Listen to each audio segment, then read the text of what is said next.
Opinion HD की videos देखने के लिए हमारा चैनल सब्सक्राइब कीजिए और पेज को भी लाइक कीजिए ताकि आप हमारी आने वाली तमाम वीडियोस से बाखबर रह सकें। अस्सलाम वालेकुम नाजरीन, मैं हूं मोहम्मद बिलाल रफीक और आप देख रहे हैं ओपिनियन एचडी। आज धुआं निकालने की बातें करने वाले वज़ीर आज़म आज़ाद जम्मू कश्मीर का अपना धुआं निकल गया। आज़ाद जम्मू कश्मीर की जो अदालत उल आलिया है उसके फुल कोर्ट बेंच ने वज़ीर आज़म आज़ाद जम्मू कश्मीर को नाअहल करार दे दिया। यानी अब ना वो वज़ीर आज़म रहे हैं ना ही वो मेंबर असम्बली रहे हैं। यानी उनकी जो रुकनीत थी कानून साज असम्बली की वो भी ख़त्म हो चुकी है। अभी मुख्तलिफ चामगोइयाँ चल रही है चूँकि वज़ीर आज़म सुप्रीम कोर्ट भी गए और ये कहा जा रहा है कि सुप्रीम कोर्ट ने 2 हफ्तों का तहरीरी जो जवाब जमा कराने तक की बात की है। मुख्तलिफ चामगोइयाँ चल रही ताहाल सोशल मीडिया पर। अब इस पर हम आज बात करेंगे कि अब आगे क्या होगा। अब चूँकि रियासत के अंदर वज़ीर आज़म तो है नहीं, रियासत का निज़ाम कैसे चलेगा। मुख्तलिफ बातें ये भी चल रही हैं कि जो मुतबादल के तौर पे जो अगर वज़ीर आज़म अब चूँकि नाअहल तो हैं ही हैं और मुतबादल का जो नाम है मुख्तलिफ नाम चल रहे हैं, जिसकी जो पसंद है वो नाम चला रहा है। लेकिन फ़िलहाल जो PTI के जो चेयरमैन हैं इमरान खान, उन्होंने ऐसा कोई फैसला नहीं किया। अब ये भी बातें चल रही हैं कि शाम को ज़मान पार्क में इमरान खान ने आज़ाद जम्मू कश्मीर की जो पार्लिमानी पार्टी है उसका इजलास भी तलब कर रखा है। तो इस सारी सूरत हाल पर गुफ्तगू करने के लिए आज हमने कोशिश की कि गुफ्तगू करें। हमें ज्वाइन किया है सीनियर तजिया निगारों ने। हमारे साथ बशारत अब्बासी मौजूद हैं, सीनियर तजिया निगार हैं। मुर्तज़ा दुरानी साहब भी मौजूद हैं, ये भी सीनियर तजियाकार हैं और इनकी बड़ी गहरी नज़र होती है इन दोनों अहबाब की सियासी हालात पर, आज़ाद जम्मू कश्मीर की जो भी सूरत हाल होती है इस पर। तो हम गुफ्तगू का आगाज़ करते चलें, चूँकि हम दोनों से गुफ्तगू करेंगे। बशारत अब्बासी साहब से स्टार्ट लेते हैं, दुरानी साहब को साथ रखते हैं, फिर देखते हैं कि हालात जो हैं रियासत के वो अब किस तरफ जाएंगे, आगे क्या होगा, आईनी जो मामलात हैं वो कहाँ पे खड़े हैं और फ्यूचर क्या होगा। क्या अब कुछ लोग ये भी बातें करते हुए नजर आ रहे हैं कि काबीना भी तहलील हो चुकी है, लेकिन जो माहिरीन है वो कह रहे हैं कि काबीना अपनी जगह स्टैंड कर रही है। अस्सलाम वालेकुम बशारत भाई साहब, वेलकम कहूँगा आपको। वालेकुम सलाम, बहुत शुक्रिया बिलाल। बशारत भाई साहब, इस पर क्विकली ये बताइएगा, आ चुके सबने देख लिया, सुन लिया, पढ़ लिया, चूँकि आज़ाद जम्मू कश्मीर की हाई कोर्ट के फुल बेंच ने वज़ीर आज़म आज़ाद जम्मू कश्मीर को नाअहल करार दे दिया तौहीन अदालत के केस में। अब आगे आप क्या देख रहे हैं सुप्रीम कोर्ट से? क्या उन्हें अब चूँकि वो सुप्रीम कोर्ट भी गए हैं तो जितने दिन वो सुप्रीम कोर्ट गए हैं क्या पीछे वो वज़ीर आज़म रहेंगे? अब नाअहल तो वो हो गए हैं तो पीछे क्या होगा इतने दिनों में? बिलाल देखिएगा कि वज़ीर आज़म आज़ाद कश्मीर को जिस तरह हाई कोर्ट ने तौहीन अदालत में तलब किया था, इसी तरह सुप्रीम कोर्ट ने भी इन्हीं इल्जामात के तहत सुप्रीम कोर्ट ने भी आज तलब किया हुआ था। अच्छा, ठीक है जी, सुप्रीम कोर्ट ने तलब किया हुआ था। पहले वो हाई कोर्ट में गए तो हाई कोर्ट ने उनको नाअहल करार दे दिया। उसके बाद वो सुप्रीम कोर्ट गए, सुप्रीम कोर्ट ने उनको तहरीरी जवाब दाखिल करने के लिए 2 हफ्ते का टाइम दिया है। अब सवाल ये पैदा होता है जो आईनी जो कानूनी तरीकाकार है उसके मुताबिक सुप्रीम कोर्ट के जो 3 जजेस हैं, मौजूदा 3 जजेस हैं, वो वज़ीर आज़म की अपील नहीं सुन सकते क्योंकि उन्होंने इन्हीं इल्जामात के तहत वज़ीर आज़म को तौहीन अदालत में आज दिन को तलब किया हुआ था। अब वज़ीर आज़म की ये तफसीली फैसला आएगा। गो कि हाई कोर्ट ने फैसला जारी कर दिया जिसमें हाई कोर्ट ने वज़ीर आज़म को 2 साल के लिए नाअहल करार दिया है, 2 साल के लिए नाअहल करार दिया है। अब अपील सुप्रीम कोर्ट सुनेगा और सुप्रीम कोर्ट के 3 ये मौजूदा जो 3 जजेस हैं, चीफ जस्टिस समेत, ये 3 जजेस अपील नहीं सुन सकते इसलिए कि इन्होंने इन्हीं इल्जामात के तहत वज़ीर आज़म को तलब किया हुआ था सुप्रीम कोर्ट आज। अब वज़ीर आज़म की अपील वो सुन सकता है नया हेडाक जज, नए हेडाक जज की तैनाती के बाद ही वज़ीर आज़म की सुप्रीम कोर्ट में अपील सुनी जा सकती है। हाई कोर्ट के फैसले को कलअदम करार देने के लिए वो नया जज लगेगा, फिर सुनेगा। लेकिन कानूनी तौर पर क्योंकि असेंबली इजलास परसों 13 अप्रैल को असेंबली इजलास है और मेरे ख्याल में 3 दिन के अंदर कायदे अवान का फैसला हो जाएगा। अच्छा, फैसला हो जाएगा, ठीक है। 3 दिन में नया कायदे अवान आ जाएगा। गो कि आज पार्लिमानी आज़ाद कश्मीर PTI आज़ाद कश्मीर की पार्लिमानी पार्टी को इमरान खान ने लाहौर तलब किया हुआ है और वहाँ शाम को क्या फैसला होता है कि ये वज़ारत उज़्मा का ताज आइंदा किस PTI के रहनुमा के सर रखा जाता है।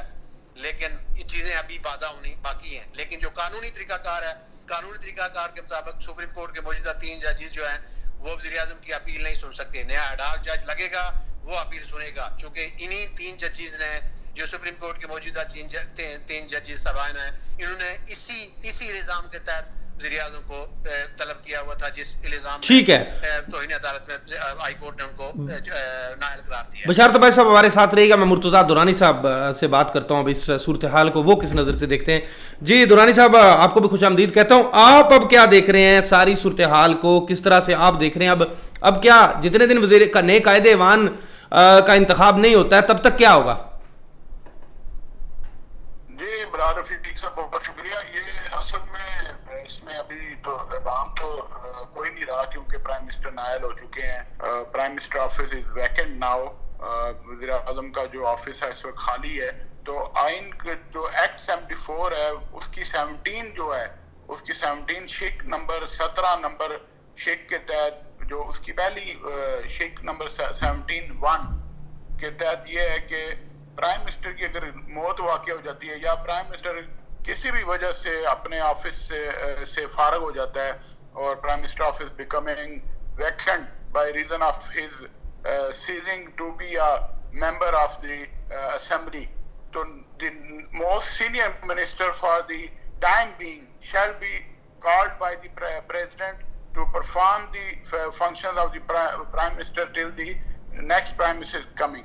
तो मतलब अभी इस वक्त जो है वो प्रेसिडेंट जो है वो सीनियर मोस्ट मिनिस्टर को जो है वो कॉल करके उनको असाइन करेंगे कि वो जब तक नए वज़ीर आज़म का इंतखाब होता है तो आप एज ए प्राइम मिनिस्टर जो है वो एक्ट करें। और वो इस वक्त ख्वाजा फारूक साहब जो है सीनियर मोस्ट प्राइम मिनिस्टर हैं, तो वो इस वक्त जो है मुझे इतला मिल रही है कि शाम तक वो ऑफिस एज्यूम कर लेंगे as a prime minister office को जो है वो as a acting prime minister. मतलब एक्टिंग का लफ्ज नहीं है एक्ट में, लेकिन प्रेसिडेंट उनको कहेंगे एक्ट के तहत कि आप जो है वो जब तक नया प्राइम मिनिस्टर आता है उस वक्त तक आप अपने ऑफिस को होल्ड करें एज ए प्राइम मिनिस्टर। दूसरी बात यह है कि जो बशारत अब्बासी साहब ये कह रहे थे कि सुप्रीम कोर्ट तो अभी ये कानूनी माहिरीन जो है वो मुशावरत कर रहे हैं। प्राइम मिनिस्टर ने अभी तक सुप्रीम कोर्ट में अपील दायर नहीं की है हाई कोर्ट के फैसले के खिलाफ। अगर वो अपील दायर करते हैं और उसके साथ वो रिक्वेस्ट करते हैं कि हाई कोर्ट के फैसले को, जजमेंट को जो है वो कलअदम करार दे कि सुप्रीम कोर्ट मेरी अपील सुने और स्टे ऑर्डर जारी करे, तो फिर सुप्रीम कोर्ट का जो सुप्रीम कोर्ट ने जो अपने तो इन अदालत में बुलाया हुआ तो इस केस को वो इकट्ठा भी कर सकते हैं हाई कोर्ट के जजमेंट को। और अब सुप्रीम कोर्ट ने जो उनको प्राइम मिनिस्टर को 2 हफ्ते का नोटिस दिया हुआ है, जो टाइम दिया हुआ है कि वो अपना जवाब दावा जमा कराएं, तो वो ये इकट्ठा भी हो सकता है। और ये 50-50 चांस है कि सरदार तनवीर इलियास साहब को आज़ाद कीमी सुप्रीम कोर्ट से इंटरिम रिलीफ मिल जाए, चाहे वो परमानेंट ना हो सकता है उनको फॉर द टाइम भी इंटरिम रिलीफ मिल जाए कि वो सुप्रीम कोर्ट जो है उसको हाई कोर्ट के फैसले को कलअदम ना भी करार दे तो उसके ऊपर स्टे ऑर्डर जारी कर सकते हैं। अच्छा दुरानी साहब जी क्या समझते हैं कि इस डिगर पर हालात क्यों गए? वज़ीर आज़म रियासत का चीफ एग्जीक्यूटिव होता है, ऐसी गुफ्तगू करना जो तौहीन अदालत के ज़ुमरे में आती है पब्लिक मकामात पर, और आप क्या समझते हैं कि ये क्या हुआ कि अब तारीख में पहली मरतबा आज़ाद जम्मू कश्मीर में वज़ीर आज़म को अदालत से नाअहल होना पड़ गया? बिल्कुल आप सही कह रहे हैं, बड़ा अनफॉर्चुनेट है जी। हम तो इसके ऊपर अफसोस का इजहार कर सकते हैं क्योंकि वज़ीर आज़म आज़ाद कश्मीर ने भी कोई कसर नहीं छोड़ी थी। उन्होंने भी जो है अपने इक़दामात की वजह से, अपने एक्शंस की वजह से उन्होंने पे ऐसे नोटिफिकेशन जारी किए, ऑर्डर्स जारी किए जो शायद जो है वो रियासती इदारों के लिए काबिल कबूल नहीं थे। और फिर वज़ीर आज़म के एक्शंस जो थे, वज़ीर आज़म की गुफ्तगू जो काबिल एतराज़ होती थी, तो ये भी है कि इदारों को जो पाकिस्तान में इस वक्त जंग चल रही है, पाकिस्तान में एक आपको पता है काफ़ी अरसे से सियासी जमातें, लोग, सिविल सोसाइटी ये कह रहे हैं कि हर इदारे को अपने डोमेन में रहना चाहिए, अपनी हदूद और क़यूद में रहना चाहिए। आज़ाद कश्मीर में भी अब ये नई बहस शुरू होने वाली है कि इदारे जो हैं और ये जो जुडिशरी हो गई, जो मकनना अदलिया इंतज़ामिया, ये सारा जो है ना, ये अब हर किसी को अपने डोमेन में रह के अपने उसमें काम करना चाहिए। ये नहीं कि वज़ीर आज़म जो है अदलिया के मामलात पर जो है वो तनकीद करें और अदलिया जो है उनको इसी तरह नायल करे, क्योंकि जब भी आप अपनी लिमिट क्रॉस करते हैं तो फिर इस तरह के फैसले होते हैं और इस तरह के जो है वो वज़ीर आज़म को इस तरह नायली का सामना करना पड़ता है। लेकिन तो वज़ीर आज़म एक पॉलिटिकल वर्कर भी तो नहीं थे ना, ये अब पैराशूट लगा के आए थे जैसे एक सियासी रहनुमा होता है। दुरानी साहब आप भी एक लंबा अरसा हो गया शोबा सहाफ़त में, आपने भी देखी हुकूमतें बनती गिरती, हुकूमतों का हिस्सा रहे। ये जो वज़ीर आज़म का रवैया था वो एक चीफ एग्जीक्यूटिव जैसा था ही नहीं। जो गुफ्तगू बाज़ दफ़ा वो कर जाते थे, तो आपने भी खुद जिक्र किया, काबिल एतराज़ गुफ्तगू कर जाया करते थे और चीज़ों को वो उस तरह से मैनेज नहीं कर पाए। कभी कोई ऐलान कर रहे हैं, कभी ब्यूरोक्रेसी के एहतसाब का ऐलान करें, लेकिन वो सारी बातें हवाई साबित होती थी वक्त के साथ साथ। जी दुरानी साहब, मेरी आवाज़ सुन पा रहे हैं आप? नहीं, वो बिल्कुल जी बिल्कुल आप सही कह रहे हैं कि वो एक बिजनेसमैन थे और उन्होंने रियासत को भी एक बिजनेस एम्पायर के तौर पर चलाने की कोशिश की। रियासत के मामलात जो होते हैं वो बिजनेस से बड़े डिफरेंट होते हैं। रियासती मामलात जो है वो बड़े नाजुक होते हैं, बड़े हसास होते हैं, इसलिए इनको बड़े ही जो है वो सेंसिबली जो है ना उसको टैकल किया जाता है। मामलात को जो है वो बड़े समझ बूझ और बुर्दबारी के साथ हल किया जाता है। ये नहीं होता तअम्मुल का जो वज़ीर आज़म होता है वो सबका जो है वो चीफ एग्जीक्यूटिव होता है, उसको तअम्मुल और बर्दाश्त और सब्र से काम लेना चाहिए। वेयरएज़ के तनवीर इलियास साहब जो है हर बात पर आग बोला जाते थे, वो आपने देखा उनकी मुख्तलिफ ऑडियोज आई जब उन्होंने लोगों को गालियां निकाली, कोई साफियों को उन्होंने फोन पर गालियां निकाली। तो मतलब इस तरह का वज़ीर आज़म का रवैया नहीं होता। वज़ीर आज़म जो है वो अपने एक्शंस के साथ उसकी बात सुनी जाती है। वो चीफ एग्जीक्यूटिव होता है, तो वो चीफ एग्जीक्यूटिव के ऑर्डर्स जो होते हैं, वो जो ऑर्डर पास करता है वो पूरी रियासत पर उसके असरात होते हैं। ठीक है दुरानी साहब, पूरी रियासत दुरानी साहब मेरे साथ रहिएगा। बशारत भाई साहब के साथ मैं दोबारा से उनको लेता हूँ, गुफ्तगू में शामिल करता हूँ। अब भाई साहब, आप अब क्या देख रहे हैं आगे? यानी अगर जो पीटीआई है, क्या पीटीआई की जो पार्लिमानी पार्टी है वो मुत्तहिद रहेगी? जिस तरह से मसाइल थे अंदरूनी पार्टी के अंदर भी, वुज़रा एक तो मिनिस्टर इस्तीफ़ा दे के चले गए थे, माजिद खान से वजारत वापस ले ली गई थी, ग्रुप्स थे पीटीआई के अंदर, जो स्पीकर का ग्रुप था वो आपके सामने है, और मीरपुर डिवीजन में जो सदर रियासत थे वो अलग से चीज़ों को देख रहे थे। क्या ये पार्टी इमरान खान साहब के फैसले को मानेगी? आप क्या देख रहे हैं? स्मूथली सारा कुछ होता हुआ नजर आ रहा है आपको? मैं समझता हूँ जिसने आइंदा की पॉलिटिक्स करनी है वो डेफिनेटली इमरान खान के फैसले को एक्सेप्ट करेगा, उसको फॉलो करेगा। और ग्रुप्स मौजूद हैं, ग्रुप्स DFS से मौजूद हैं, क्योंकि ये मुख्तलिफ ख्याल, मुख्तलिफ अकायद, मुख्तलिफ आप कह सकते हैं कि वो लोगों के सोच फिक्र के आमिल लोगों की ये हुकूमत थी, ये पार्लिमानी पार्टी, इसमें ग्रुप्स डेफिनेटली थे, होंगे भी, आइंदा भी होंगे। लेकिन मैं समझता हूं कि जिसने आइंदा आजाद कश्मीर की पॉलिटिक्स करनी है, जिसकी दूर नजर है, जो देख रहा है, वो इमरान खान के फैसले को 100% फॉलो करेगा। जो वक्ती तौर पे तो वजारत के लिए इमरान खान को छोड़ के कहीं और किसी और जगह जा सकता है, लेकिन उसकी सियासत को बहुत सारा नुकसान होगा। और कोई भी आजाद कश्मीर के लोगों की इस वक्त जरूरत गुड गवर्नेंस है, वो कोई भी दे। लोगों को तनवीर इलियास से भी तवक्कुआत वास्ता थी, लेकिन वो उन पे पूरा नहीं उतर सके, वो दाएं बाएं चले गए। उनसे भी तवक्कुआत वास्ता थी कि आजाद कश्मीर में एक ऐसा वज़ीर आज़म आएगा कि जो लोगों के मसाइल हल करेगा, जिसको कमीशन से कोई गर्ज नहीं होगी, जिसको करप्शन से कोई गर्ज नहीं होगी, जिसको माल बनाने से कोई गर्ज नहीं होगी, वो कुछ चीजें ठीक कर सकता है। लेकिन मैं समझता हूँ कि ये बदतरीन बदकिस्मती थी कि वो नाकाम हो गए। उन्होंने वो जो लोगों की तवक्कुआत थी उन पे वो पूरा ना उतर सके। लेकिन आजाद कश्मीर के इस वक्त आजाद कश्मीर के लोगों की जरूरत एक गुड गवर्नेंस है, वो कोई भी दे, वो करप्शन को रोकना है। जो आजाद कश्मीर की में एक जगह एक महकमे में हाथ डालो, वो वज़ीर आज़म कह देते हैं मैं कुंडलियां मेरे पास हैं, 100% लोगों की कुंडलियां उनके पास होंगी। लेकिन वो कुंडलियां चूंकि आपके पास भी हैं, मेरे पास भी हैं, और दुरानी साहब के पास भी वो कुंडलियां मौजूद हैं, इसलिए हम सोच सकते हैं कि वो कुंडलियां बहुत सारे लोगों के पास होंगी। लेकिन क्या सवाल ये आजाद कश्मीर के लोगों की एक जिला रावलपिंडी से कम आबादी की अमल रियासत है, जिसमें सुप्रीम कोर्ट भी है, हाई कोर्ट भी है, चीफ सेक्रेटरी भी है, IG भी है, वज़ीर आज़म सदर भी हैं, वुज़रा भी हैं, असेंबली भी है, बाकी दिक्कर 2 लाख मुलाजमीन भी हैं। लेकिन गुड गवर्नेंस, आज तक गुड गवर्नेंस का जहाज किसी भी दौर में गुड गवर्नेंस का जहाज जो है ना वो टेक ऑफ नहीं कर सका। मुलाजमतें सिफारिशियों को, मुलाजमतें बासर अफराद को, सवाल सिर्फ जरूरत इस अमर की है बलाल कि आजाद कश्मीर में कोई थोड़ा सा खुदा तरस आदमी वो अगर वज़ीर आज़म बन सके, ध्यानदार आदमी वज़ीर आज़म बन सके, तो ये लोग गुड गवर्नेंस का जहाज टेक ऑफ कर सकते, जिसमें बराह रास्त सारे के सारे लोग मुस्तफीद होते हैं। तो अब आखिरी मुझे ये बताइएगा, अब आप क्या देख रहे हैं आगे, क्या होता हो देख रहे हैं कि सरदार तनवीर इलियास सियासत से अपने रवैये की वजह से आउट होते हुए नजर आएंगे, या आपके अगर ये वजारत उज़्मा से चले जाते हैं तो आप क्या समझते हैं इनका फ्यूचर क्या है? वो जिस तरह आए थे इसी तरह का उनका फ्यूचर है। वो आए भी किसी बलबूते पे आए थे और वो अपने आप को मैनेज नहीं कर पाए। उनके ज़हन में ये था कि सारे लोग मेरी जेब में हैं, जिस तरह बहुत सारे लोग उनकी जेब में थे भी, तो सारे लोग मेरी जेब में हैं और मैं जो मर्जी करता हूँ। मैं ये समझता हूँ कि वज़ीर आज़म का जाना उनकी अपनी इनका नायल होना मौजूदा वज़ीर आज़म की अपनी नायल है, या उनकी गुफ्तगू है, उनका वे ऑफ टॉक है, उनकी एक्टिविटी है। और मैनेजमेंट में बेहतरी नहीं ला सके। करप्ट लोग जो हैं वो इनके दौर में ज्यादा मजबूत और मुस्तहकम होते हुए नजर आए। ठीक कह रहे हैं आप। वो करप्ट उन लोगों को तो आपके पिछले 15 साल से वो हर एक को, चौधरी मजीद को लंगवाया उन्होंने, फिर फारूक अदर को लंगाया उन्होंने, फिर इसको लंगा दिया उन्होंने, और अब आइंदा कोई आएगा तो अगर वही लोग उन ओहदों पे रहेंगे तो फिर वो उसको भी लंगा देंगे।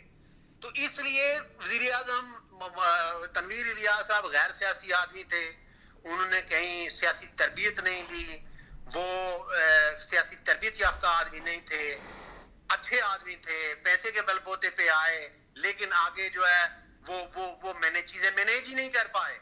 वो उन्होंने जो उनसे तवक्कुआत वाबस्ता थी वो उस तरफ गए ही नहीं है।